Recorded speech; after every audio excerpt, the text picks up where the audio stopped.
Hello സുഹൃത്തേ, ഇത് നിങ്ങളുടെ വചന ചങ്ങാതി. ഇന്ന് ജൂലൈ 22 ബുധൻ. നമ്മൾ ധ്യാനിക്കുന്ന വചനഭാഗം വിശുദ്ധ ലൂക്കാ അറിയിച്ച സുവിശേഷം 17-ാം അധ്യായം 11 മുതൽ 19 വരെയുള്ള തിരുവചനങ്ങൾ. ഈശോ 10 കുഷ്ഠരോഗികളെ ശുദ്ധമാക്കുന്നതായിട്ടാണ് ഇന്നത്തെ സുവിശേഷ വചനം പറയുക. ഈശോ ഗ്രാമത്തിൽ പ്രവേശിച്ചപ്പോൾ അകലെ നിന്ന 10 കുഷ്ഠരോഗികൾ അവനെ കാണുകയാണ്. ഒരു സ്വരം ഉയർത്തി പറഞ്ഞു. അപ്പൊ അകലേന്ന് കുഷ്ഠരോഗികളുടെ ഈശ്വര അടുത്തെത്താൻ പറ്റുന്നില്ല.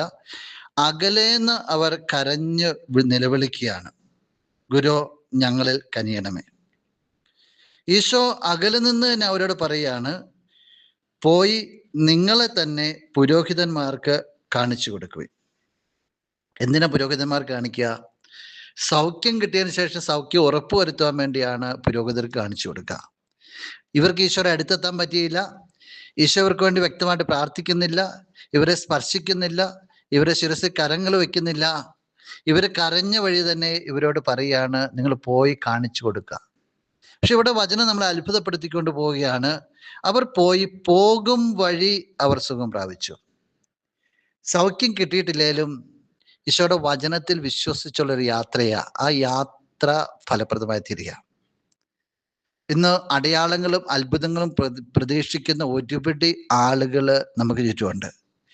ഇവരുടെ നടുവിൽ യാതൊരുവിധ അത്ഭുതവും അടയാളങ്ങളും ഇല്ലാതെ പരിപൂർണമായിട്ട് വിശ്വസിച്ചുകൊണ്ട് പുരോഹിതരുടെ പക്കലേക്ക് യാത്രയാക്കിയ 10 കുഷ്ഠരോഗികൾ തീർച്ചയായിട്ടും നമ്മുടെ മുമ്പിൽ അഭിമാനത്തോടെ തല ഉയർത്തി നിൽക്കുന്നവരാ. സുഹൃത്ത്, നീ ജീവിതത്തിലേക്ക് തിരിഞ്ഞു നോക്കാവോ?